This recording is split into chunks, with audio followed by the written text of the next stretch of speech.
محرم میں حج نہیں حج کے مہینے میں ذوالحج میں حج نہیں ہوگا اس سال، بلکہ فرض کر لے شعبان میں ہوگا حج.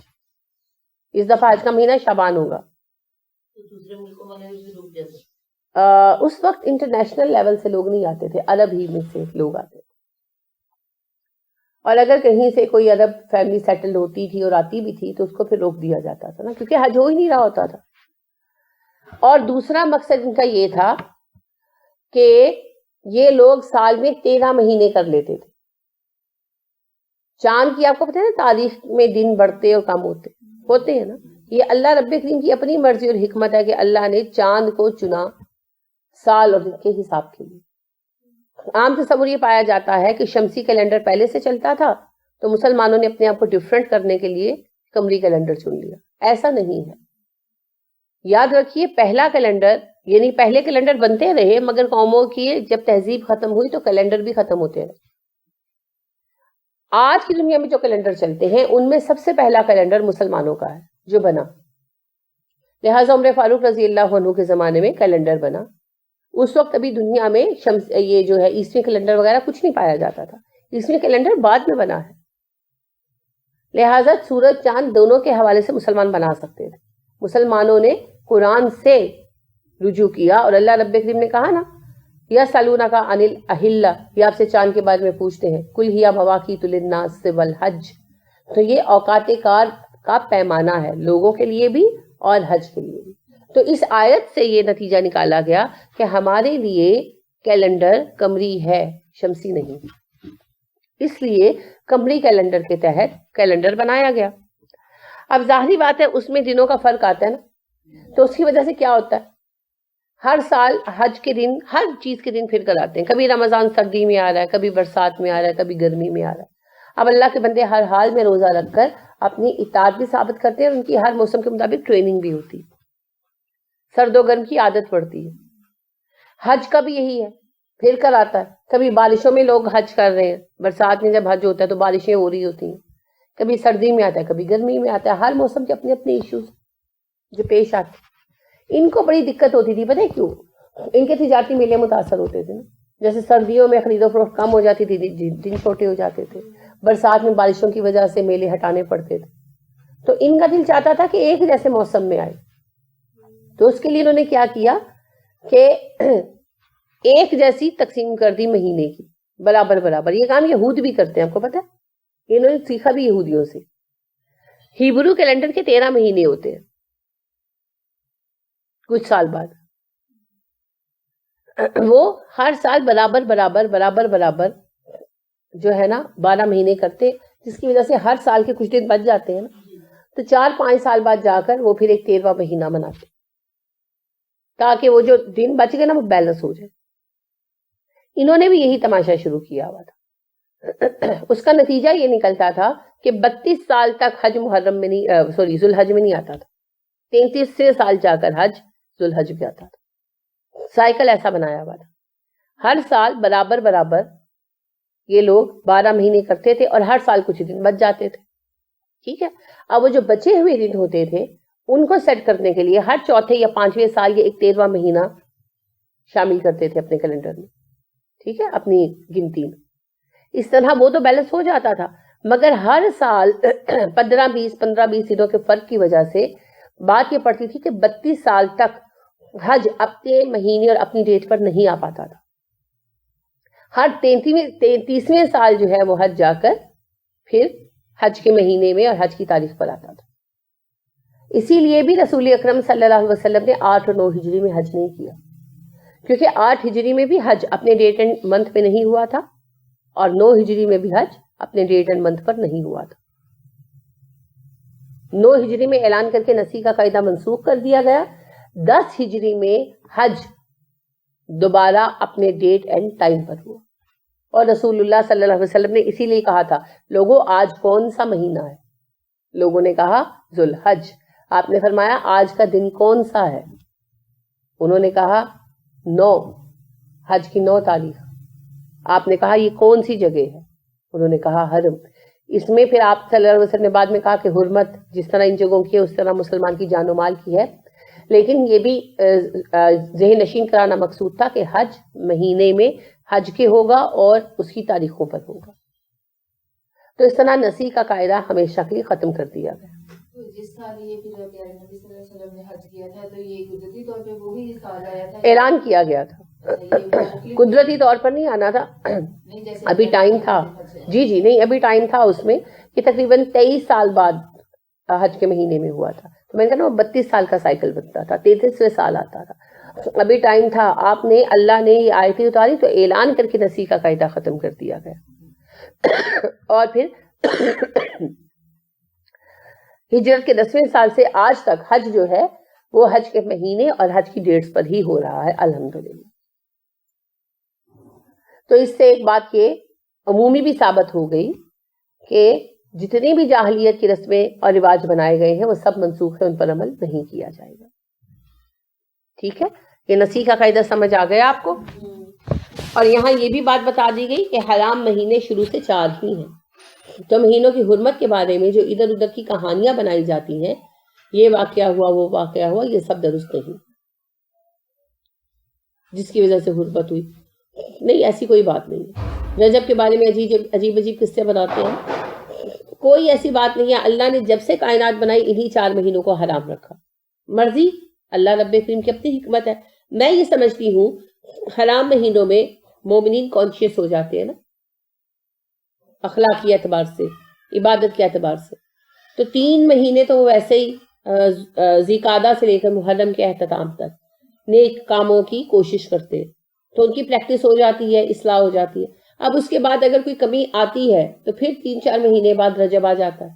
اب رجب میں پھر وہ اپنے آپ کو صحیح کر لیتے ہیں, تو وہ جو کمی ہوئی ہوتی ہے نا وہ پھر ختم ہو جاتی ہے. پھر رمضان آ جاتا ہے, پھر رمضان اصلاح کرتا ہے, پھر اس کے بعد پھر حرام مہینے آ جاتے ہیں.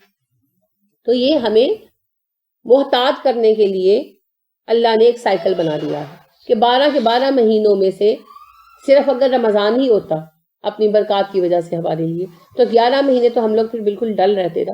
تو اللہ نے ہمیں چمکانے کے لیے, ہمیں ایکٹیو کرنے کے لیے یہ حرام مہینوں کا سائیکل اس طرح سے رکھا کہ سارا سال ہم بار بار اپنے آپ کی اصلاح کرتے رہے.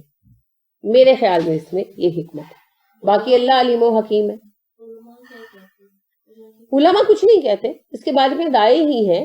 کوئی زیادہ تر رائے یہی ہے کہ اصلاح نفس کے لیے, ٹھیک ہے.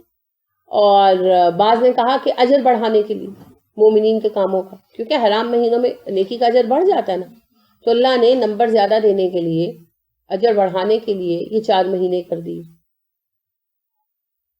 اور حج کے مہینے جو ہیں ان کی حرمت کا تو ایک سبب یہ بھی ہے کہ حاجیوں کو پرسکون راستے مل سکے, یہ بھی ایک ریزن ہے. تو ایک سے زیادہ ریزنز ہوں گی. اللہ علیم و حکیم ہے, اس کی حکمتیں ہم سمجھنے کی کوشش کر سکتے ہیں, پوری نہیں جان سکتے. اس کے سوا بھی بہت ساری حکمتیں ہوں گی. لیکن بہرحال شروع سے یہی 4 مہینے حرام ہیں. یہ کسی خاص واقعے کے سبب سے حرام نہیں ہے. ٹھیک ہو گیا. اور مہینے 12 ہی ہیں, گنتی ہمیشہ سے یہی رہی ہے. 24 گھنٹے اور ان کا ایک دن, ہفتے میں 7 دن, اور ایک مہینے میں 4 ہفتے, اور سال میں 12 مہینے. ٹائم کا شیڈیول ہمیشہ سے یہی رہا. ٹھیک ہے. تو جب اللہ رب کریم یہود کے بارے میں بھی سب کی بات کرتے ہیں یا کائنات کی تخلیق کے حوالے سے بات کرتے ہیں, تو وہ اللہ رب کریم کی جب بھی کوئی دنوں کی گنتی ہوتی ہے تو وہ یہی 7 دن ہوتے ہیں جو ہمارے دن ہیں. ٹھیک ہو گیا. چلیے, آپ کوئی سوال اس کے بارے میں؟ آج ہمارا یہ پہلا خطبہ ختم ہو گیا, اب کل سے دوسرا خطبہ شروع ہو. جی.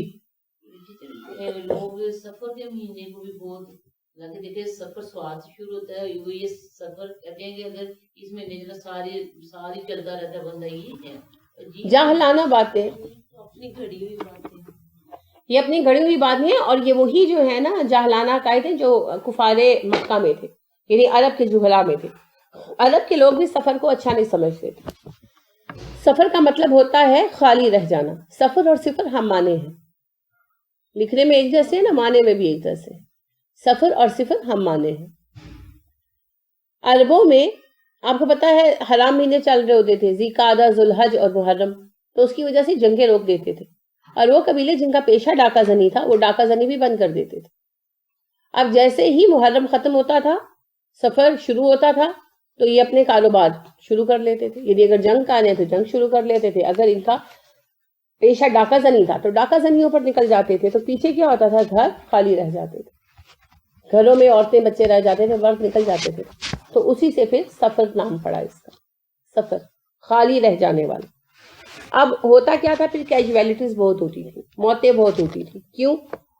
یا تو جنگیں کر رہے ہوتے تھے اور یا لوٹ مار کر رہے ہوتے تھے، قافلوں سے قافلے قتل کر دیتے تھے، عورتیں بچے غلام بنا کر لے جاتے تھے، مال و اسباب لوٹ لیتے تھے. تو لوگوں کا بہت نقصان ہوتا تھا نا. تو لوگ یہ کہتے تھے سفر میں ہم پر بڑی مصیبتیں آتی ہیں. یہ نہیں مانتے تھے ہمارا رہن سہن غلط ہے، ہمارا طریقہ غلط ہے. مہینے کو کوستے تھے، برا بلا کہتے تھے، اور سفر کو کہتے تھے یہ تو مصیبت کا مہینہ ہے. اچھا، قبیلوں کو قبیلے ایسے تھے جن کا پیشہ ڈاکہ زنی تھا، وہ طریقہ نہیں چھوڑتے تھے، بلکہ الٹی سیدھی نظریں نیازیں کرتے تھے کہ ہمارے قافلے بچ جائے اور دوسروں کے قافلے ہم لوٹیں. تو ایسے کیسے ہو سکتا ہے؟ کبھی کے دن بڑے کبھی کی راتیں. پھر جب اپنے اوپر مصیبت آتی تھی تو پھر کہتے تھے سفر کے مہینے میں ہماری بڑی افواط ہوتی ہے، سفر کے مہینے میں ہمارے بڑے بچے گم ہوتے ہیں. اور بھائی کام ہی تم ایسے کرتے.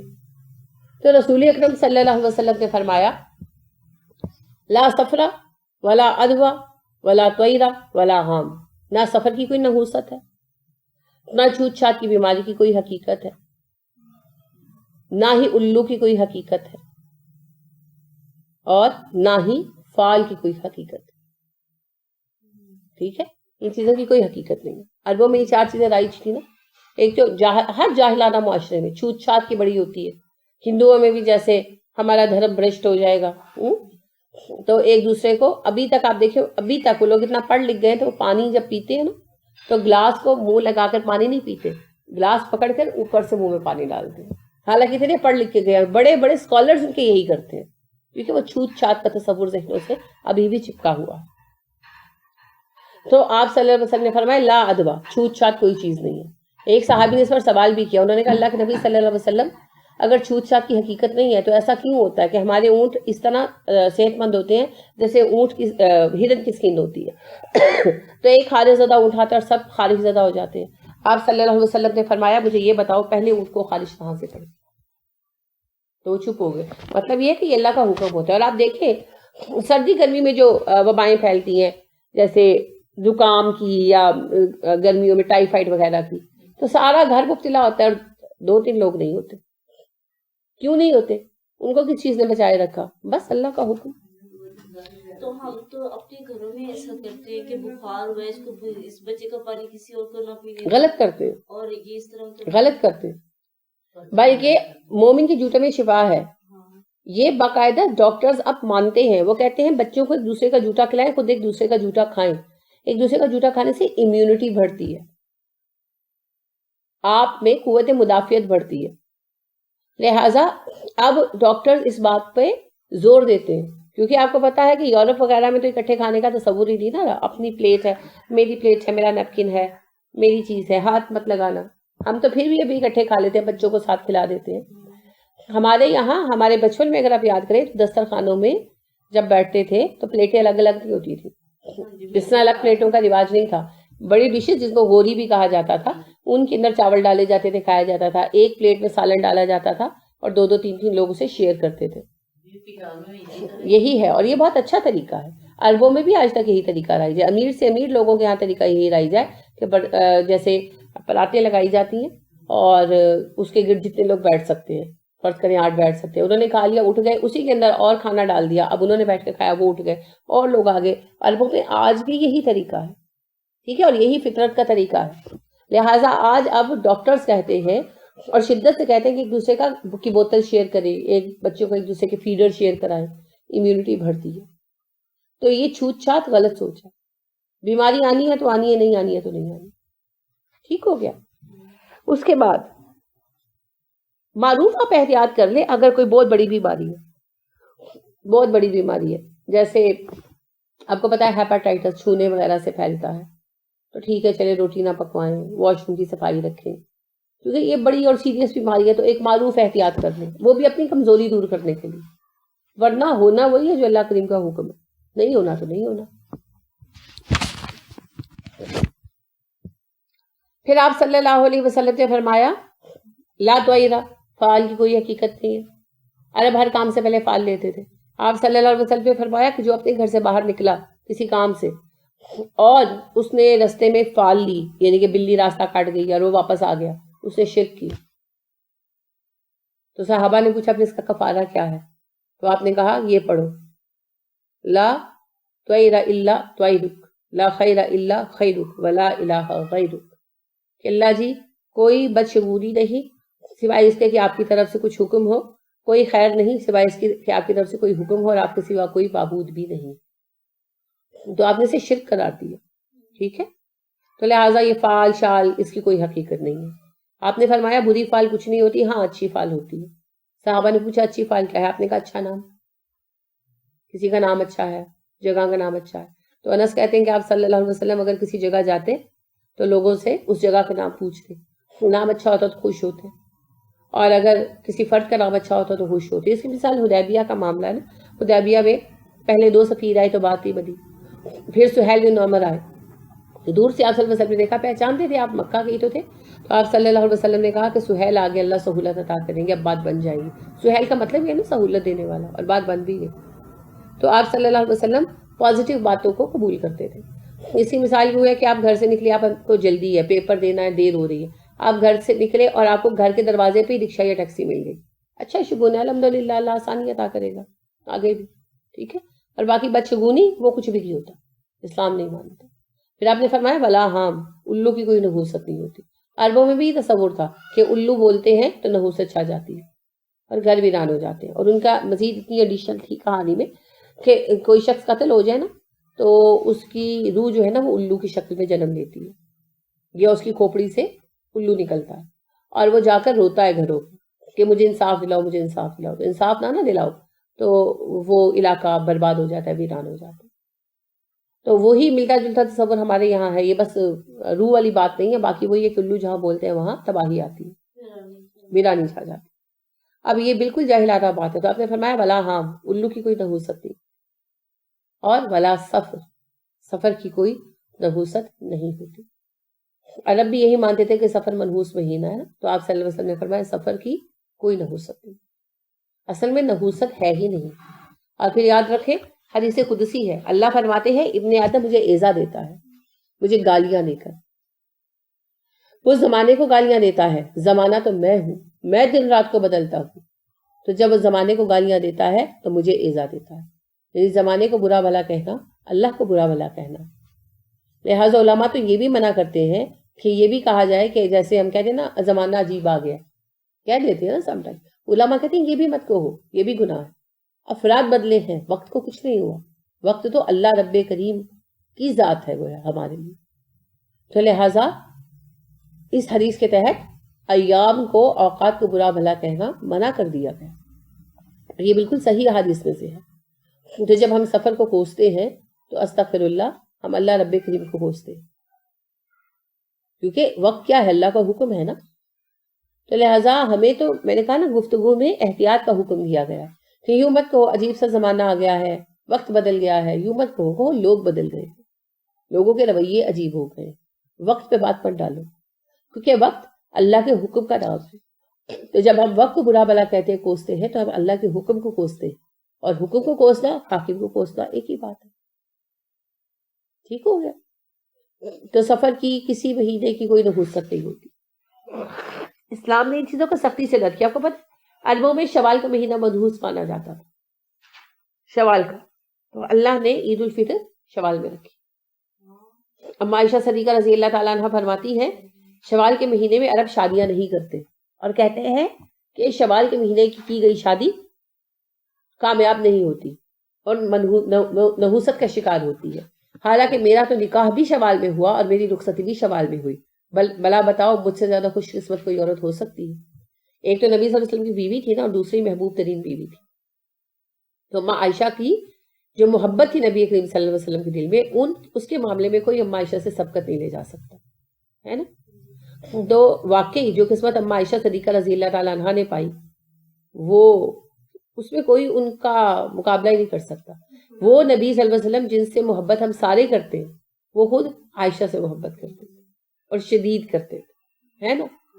تو اما عائشہ نے صحیح کہا. اما عائشہ نے کہا میری تو میرا نکاح بھی شوال میں ہوا اور میری رخصتی بھی شوال میں ہوئی. بھلا بتاؤ مجھ سے زیادہ خوش نصیب کوئی عورت ہے دنیا میں؟ اور نہیں ہے. تو اللہ رب کریم نے ان کی اس نحوست کا جواب یہ دیا کہ شوال کو ہمارے لیے عید کا مہینہ بنا دیا. تو عربوں کے سب تصورات غلط تھے جہالت کی وجہ سے. آج بدقسمتی سے ہم نے سفر کے مہینے کو نحوست مان لیا اور ہم ان ساری حدیثوں کو نظر انداز کر دیتے ہیں جو حقیقت میں موجود ہیں اور اپنے پاس سے کہانیاں بناتے ہیں. سفر کے مہینے میں بلائیں اترتی ہے، یہ ہوتا ہے، وہ ہوتا ہے. سب جھوٹی باتیں ہیں. احادیث مسلسل، اور یہ ایک حدیث نہیں ہے، اس مفہوم کی کئی احادیث موجود ہیں اور سب اپنی سند سے صحیح. تو سفر کی کوئی نحوست نہیں ہے. اور کوئی بات؟ چلیے. سبحانک اللہم و بحمدک ونشہد ان لا الہ الا انت ونستغفرک ونتوب الیک. السلام علیکم ورحمۃ اللہ وبرکاتہ.